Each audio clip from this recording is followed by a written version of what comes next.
Warning दे के जा रहा हूँ। 2 एक्शन तो मैं आज ही करूँगा, यहाँ ना अनुच्छेद करना, बाहर जाते गाड़ी में बैठ के आज ही कर दूँगा। और इसके बाद अगर कोई आ गया तो भाई फिर रहना, तुम्हारी ACR खुल जाएगी तो मैं इस तरीके से ठोक दूँगा कि तुम कहीं निकलोगे नहीं। तनख्वाह देती है गवर्नमेंट, तुम्हारे पास गाड़ियाँ हैं, ऑफिस हैं, AC चलते हैं, लोगों के काम करने पड़ते हैं, हम करते हैं तो तुम क्यों नहीं कर सकते। मैं अगली बात बढ़ने से पहले ये बता रहा हूँ, यहाँ मैंने देख लिया 2 आदमियों पे एक्शन होगा, मैं आज बता के जा रहा हूँ, करूँगा मैं। आपके हमारे सबके साझे बहुत पॉपुलर, बहुत cultured, well behaved, sophisticated doctor Arvind Sharma ji, मैं थोड़ा आपके बारे में बताऊं कि शायद हरियाणा में पहले MP होंगे जो सोनीपत से भी बन गए, करनाल से भी बन गए, रोहतक से भी बन गए। अगर सरसा रिजर्व नहीं होता तो वहाँ भी मैं इन्हें बना दूँ। कुछ खासियत होती है तभी इतने लोगों से वोट लेके वापस सम्मानित मंच और सामने बैठे सभी शहर की सबसे आपाश कहो, सबसे वेल टू डू फैमिलीज बैठी हैं और हमारे मीडिया के सब साथी। लेट आया हूँ पर कुछ उलानों के साथ बड़ा अच्छा लगा। आज मैंने रिजवाइज करा है, उलाने भी मिल रहे थे पर अच्छा लगा। अगर सभी काम परमात्मा भी 100% परफेक्ट नहीं करता, कमियां हम में भी हैं। मैं पहले तो बधाई इस बात की देता हूँ कि यहाँ जो भादरगढ़ के लोग बसे हैं, चाणक्य कहता है कि आदमी को वहाँ बसना चाहिए या तो नदी हो या राजा हो, राजा के नज़दीक बसना चाहिए।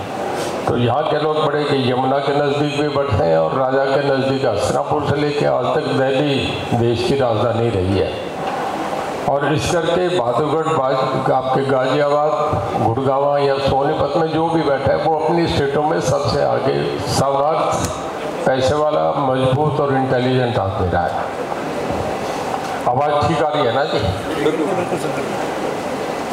आज पहली बार मैं देख रहा हूँ, मेरे मंत्रालय में बहुत कम क्रिटिसिज्म सुनता हूँ, पर मैं थोड़ा सा यहाँ मेरे ऑफिसर्स बैठे हैं, SC, SDO, मुझे पहली बार ऐसा सुनना पड़ा है कि इनके मुंह पर मुझे भी अच्छा लगा कि अगर कोई गलत है तो उस पर एक्शन होना चाहिए। मैं अगली बात बढ़ने से पहले ये बता रहा हूँ, यहाँ मैंने देख लिया 2 आदमियों पे एक्शन होगा, मैं आज बता के जा रहा हूँ, करूँगा मैं, ताकि आइंदा सुधार हो जाए। नंबर 2, जो कुछ प्रॉब्लम थी उस पर हमारे दोनों डायरेक्टर्स ने, मेरे पावर एडवाइज़र और रैजा साहब ने खासा कहा कि उसका हम ठीक करेंगे। इसके अलावा मेरे ADG जो ACS हैं हमारे AK सिंह जी और MD, वो दोनों आज मीटिंग करके उन्हें जब असेंबली कमेटी में रहना पड़ता है वहाँ ज़्यादा जरूरी होता है, स्पीकर से बनाई हुई कमेटियाँ होती हैं, उन्हें कुछ मामलों के लिए जवाबदेही के लिए जाना था। 15 नवंबर से पहले वो मीटिंग करेंगे और जितना आज हम देखे जा रहे हैं उस सारे को रिव्यू करेंगे और दोबारा आपकी मुश्किलात को मैं समझता हूँ आएंगे उस दिन बहुत सारी आपकी चीज़ें जो कि वो सोल्व करके पहुँचाएंगे और उसके 1 महीने बाद फिर मैं मीटिंग करूँगा। अगर हो गया होगा कहीं कमी रही होगी, पर पता नहीं ये ऐसी बातें आज मुझे क्यों सुननी पड़ी। मैं थोड़ा सा डिपार्टमेंट के लिए आपसे चर्चा करूंगा ताकि आपको रहे कि हम इतने गलत नहीं है जितने समझ रहे हो। देखिए, पावर डिपार्टमेंट में इस वक्त मैं नहीं खड़ा, हमारे power minister RK Singh ji, उन्होंने एक लेटर लिखा, मेरे नाम नहीं, हमारे ऑनरेबल चीफ मिनिस्टर के नाम लिखा है कि I congratulate Haryana Chief Minister for performing much better than other states, for bringing down the line loss from 17% to 13% in a year's time. And I will request other Chief Ministers and the central government team to go and study how Haryana is managing power system. ये एक बहुत बड़ा complement है। RK Singh ji जो सबसे top bureaucrat home minister हैं government of India में, अब हमारे पावर मिनिस्टर हैं, एनर्जी मिनिस्टर हैं। नंबर 2, हमारा लाइन लॉस 31% था, आज अब 9.15 पे है। 1 डिजिट में आना बहुत बड़ी बात होती है। जर्मनी में 6% है। हमारी चारों कंपनीज की है HPPN, आपका DH, UH, HPPN और HPCL के चारों कंपनीज हम पूरे देश में 1 नंबर पे, हम गुजरात से भी आगे, मैं ऑन रिकॉर्ड कह रहा हूँ। अगर हम कहीं भी, हमारी अकाउंटेबिलिटी, क्रेडिबिलिटी ये है कि कभी भी डिफ़ॉल्ट नहीं हुए। अगर हमें कोल इंडिया से या किसी भी एजेंसी से पैसा लेना तो हरियाणा को बिना पूछे कहते हैं रात को बुला के फाइल साइन करा लो, ये हमारी गुडविल भी है। जापान सबसे आगे है दुनिया में, टेक्नोलॉजी में सबसे आगे। उनकी 1680 यूनिट यहाँ लगी हैं देश में, जिसमें 28% केवल हरियाणा में, मतलब 400 से ज़्यादा इंडस्ट्रीज केवल हरियाणा में लगी। अगर पावर नहीं हो ये काम कैसे हो। नंबर 2, जितने एक्सावेटर बनते हैं, हमारा फरीदाबाद, गुड़गामा, मानेसर, पलवल और आपका बहादुरगढ़ तक आप कह दें, रेवाड़ी, ये एरिया सबसे बड़ा इंडस्ट्रियल हब है। जितने देश में एक्सावेटर बनते हैं 60% अकेला हरियाणा बनाता है। जितने देश में क्रेन्स बनती है वो 53% अकेला हरियाणा बनाता है। जितनी कारें बनती है उसका 50% हम अकेले बना रहे हैं। अब खरखोदा में दूसरा यूनिट आ रहा है। इसके बाद जितने मोटरसाइकिल बनते हैं वो 60% हम बनाते हैं। मैं उन्होंने तो ज़रूर सुन रहा था, पर हमारी भी कोई अच्छी बात हो वो भी तो बताओ। कई ऐसे सवाल भी हैं जिसमें हमें 20 के 20 मिले तो वो भी बताने चाहिए। कईयों में 3.5 भी मिले होंगे। देखिए, जब भी अंबानी आएगा, अडानी आएगा, टाटा आएंगे या बिरला आएंगे या मित्तल आएंगे, जो भी बड़ा इंडस्ट्रियल ग्रुप आएगा, सबसे पहले ये देखेगा कि इंडस्ट्री आने से पहले पावर पोजीशन क्या है। अगर ये हमारी सब ठीक नहीं होती तो गुड़गामा क्यों बढ़ता। मैं आपसे बता रहा हूँ कि आज के दिन गुड़गामा पूरे एशिया में इस वक्त नेशनल ग्रोथ और पर कैपिटा इनकम में हम पूरे एशिया में 1 नंबर टाउन है हमारा गुड़गावा। आप विश्वास नहीं करेंगे। उसका रीज़न है कि बॉम्बे की इकॉनमी $900 बिलियन है और बॉम्बे की आबादी इस वक्त 3 करोड़ है। गुड़गावा की आबादी 14 लाख है और वहाँ की जो इकॉनमी है वो $300 बिलियन है। तो पर कैपिटा इनकम में हम पूरे एशिया में सबसे आगे हमारा गुड़गावा है। मैं थोड़ा सा आपसे भी शेयर करूँगा कि बहादुरगढ़ में भी तो कोई कमी होगी, पावर में हो सकती है, आप में भी कहीं कमी रहेगी। हम चारों तरफ बढ़ रहे हैं, रेवाड़ी तक चले गए, पलवल तक चले गए। ये रोहतक से निकलते बहादुरगढ़ क्यों, ठंडा मामला क्यों है। आपकी इंडस्ट्री भी औरों से आगे होनी चाहिए। जब गुड़गांव में सबसे बड़ी इंडस्ट्री आ रही है, सोनीपत की तरफ खूब आ रही है, तो बहादुरगढ़ में भी थोड़ा सा हो सकता है हमारे पास भी रहे, पर कुछ आप लोगों का भी कोई कनेक्टिविटी में किसी बात में कहीं कहीं कोई इंस्टीट्यूशन में कमी रही है, क्यों रहा है।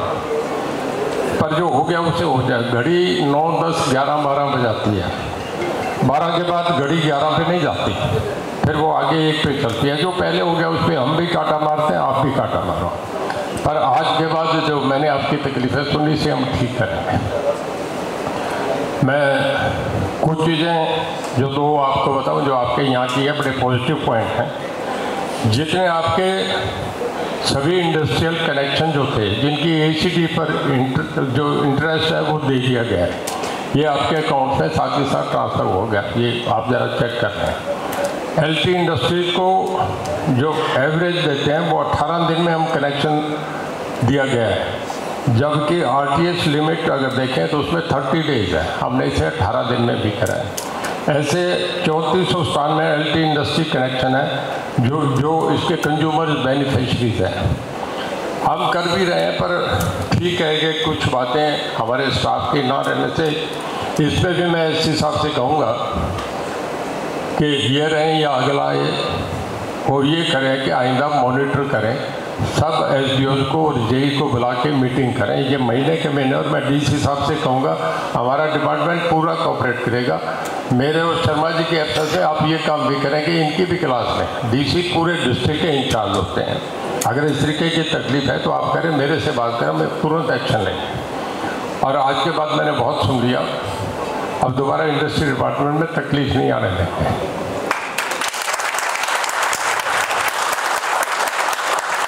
मैं मेरा अपना डायरेक्ट नंबर देता हूँ आपसे, कभी ये नहीं कैसे हैं ठीक है जी और कहाँ हो, ये देखिए ये तो हमें भी टाइम नहीं होता, बड़ी कालें आती है। मेरा नंबर सार्वजनिक है, कई बार शायद एसपी साहब को भी पता है, पूरे हरियाणा में पता है, रात के 11 बजे भी आ जाते हैं। और फिर उसके बाद डायरेक्ट फ़ोन मुझे गांव में बैठा आदमी कर लेता है।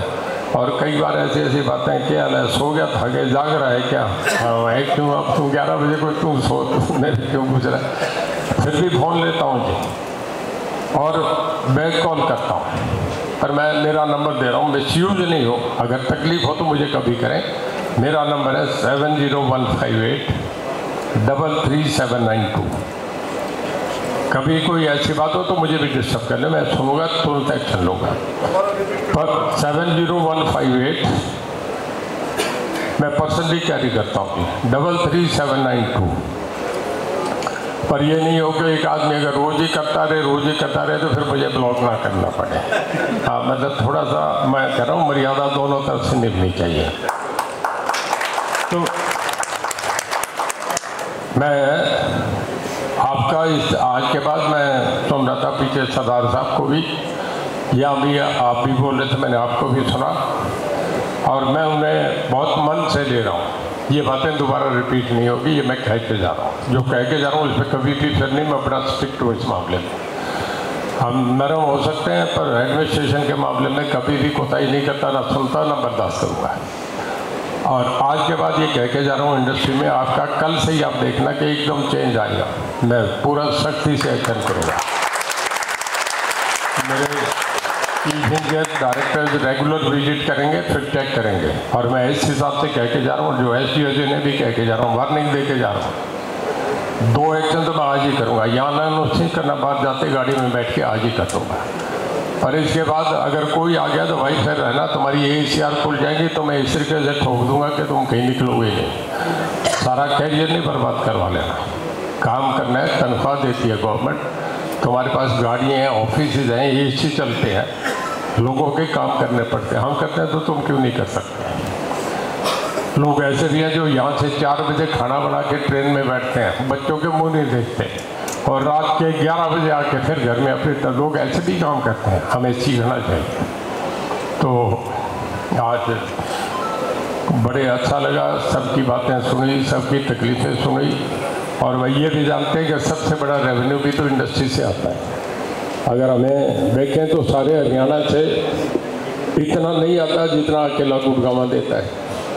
बहादुरगढ़ भी उसका एक पार्ट है, सोनीपत भी उसका एक पार्ट है, फरीदाबाद रेवाड़ी भी उसका एक पार्ट है। तो सबसे बड़ा रेवेन्यू हमें यहाँ से आता है। पूरे उत्तर प्रदेश में इतना रेवेन्यू नहीं आता जितना अकेला नोएडा इंडस्ट्रियल एरिया अपने देता है। तो इंडस्ट्री को तो कभी मरने नहीं देना चाहिए। हम आपका पावर डिपार्टमेंट में 5819 करोड़ रुपया हमें आता है ट्यूबवेल का, जो गवर्नमेंट अपने पास से भुगतती है। हमारा पावर जो थर्मल का पावर जनरेशन का खर्च है वो 5 रुपये पर यूनिट है, जो फार्मर्स को देते हैं वो 10 पैसे पर यूनिट देते हैं। 5819 करोड़ रुपया जेब से भरते हैं, हमें रिकवरी 108 करोड़ की है। रेवेन्यू तो सारा इंडस्ट्री से आएगा। हम कर भी रहे थे, आपके को बरसात होने से कुछ स्टेशन डूब गए, इन पिछले 2-3 महीनों में कुछ झटके आए।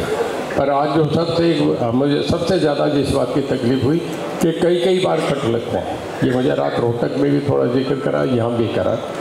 पर मैं राजा साहब ज़रा इस पर सख्ती से करें, इन दोनों डिस्ट्रिक्ट को मॉनिटर करें आप, कि इस तरीके का कट जो पहले कह रहे थे शर्मा जी, अरविंद जी, कि हमें पहले अनाउंस कर देना चाहिए कि अगर 1 घंटा बिजली जाएगी तो इससे इतने बजे जाएगी, उसके बाद लोगों को ये तकलीफ नहीं आए।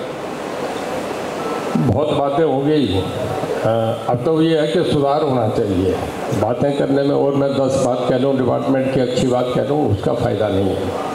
आज जो देखा है उसे हम ठीक करके जाएं, ये ज़्यादा इम्पोर्टेंट है। मैं मीडिया साथियों से कहूँगा पॉजिटिव बात दिखाना, यहाँ ज़रा तकलीफ की बात भी हुई है, कुछ हो रही है। हमारा बेसिक धंधा, हमें क्रिटिसाइज करो कोई फ़र्क नहीं पड़ता, लोग पुतले भी जलाते हैं, मुझे इस बात की भी परवाह नहीं। पर यह कि हम जब आए हैं तो इस बात से आए हैं कि जो यहाँ की प्रॉब्लम है उससे सॉल्व करें, उस पर ज़्यादा एम्फेसाइज करें। और मैं आपसे भरोसा दे के जा रहा हूँ, लेट विजिट ज़रूर हुआ है, पर आज की बातें मैं मन से लेके जा रहा हूँ आपकी बातें, और दोबारा ये तकलीफ़ आपको नहीं आएगी, इसे ठीक करूँगा। मैं हमारे अरविंद शर्मा जी का, डीसी साहब का, हमारे UHVVN के डायरेक्टर्स, हमारे चीफ इंजीनियर, हमारे यहाँ से जो चेयरपर्सन है बादरगढ़ म्यूनिसिपल काउंसिल का, कौशिक साहब का, सभी का बहुत तहे दिल से धन्यवाद करता हूँ। इन्होंने हमें मॉरल सपोर्ट दी, हमें आके साथ दिया, हमें इस सारे मामले में सपोर्ट करके दिया, और मीडिया साथियों का भी बहुत धन्यवाद करता हूँ। आपका बहुत बहुत धन्यवाद। जय हिंद, जय।